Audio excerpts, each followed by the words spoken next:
नमस्कार दर्शक बंधु आपण मानकु टीआरओ 24 न्यूज को स्वागत। आसंतु नजर पकाइबा आज खबर उपरे।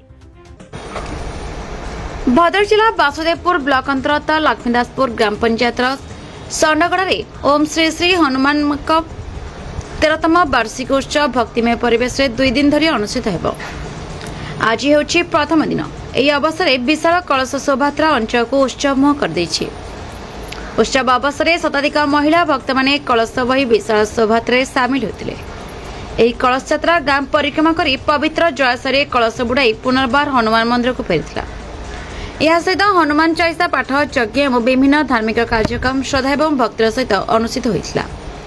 संध्या समय अंचल और पाखापाखि गांव आसीथिबा भक्त मानक पई कमिटी पक्षरु प्रसाद सेवन व्यवस्था कर उत्सव विशेष आकर्षण होता सांस्कृतिक कार्यक्रम और मेलोडी प्रोग्राम जहाँ दर्शक मानक विशेष आकर्षित करथिला।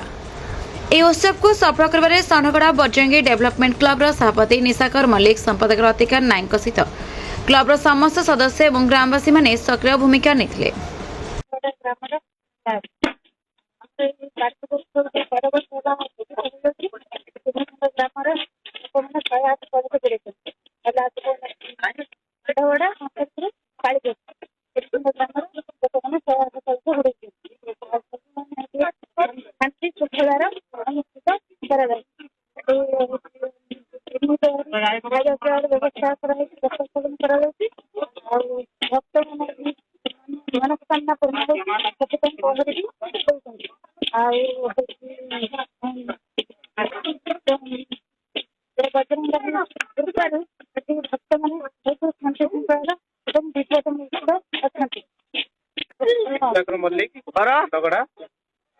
ये जो अनुष्ठान होती जय बजरंगी एसपीटी क्लब तरफ दीर्घ 13 वर्ष अनुष्ठित बहुत धूमधाम पालन होती जहाँकि आमर ये ब्लॉक रे सुपरिचित है। आमर 2 दिन जाक हूँ 108 कलश बुड़ा जाऊँगी आउ 2 दिन प्रहरी आम दि जाऊँगी जहाँकि हजार हजार लोक आसिक पड़े आम प्रसाद सेवन कर आम अंचलवासी बहुत सुरे आसिक योगदान कर समस्ते बजरंग बाली आशीर्वाद रजनीकांत जेना कंसारीपुर एटी जो कंधगड़ा बजरंग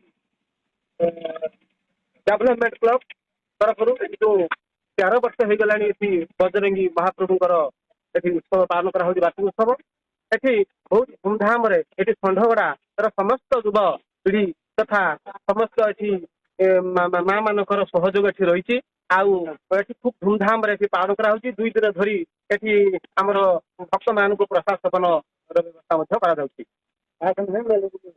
व्यवस्था सांस्कृतिक कार्यक्रम आयोजन।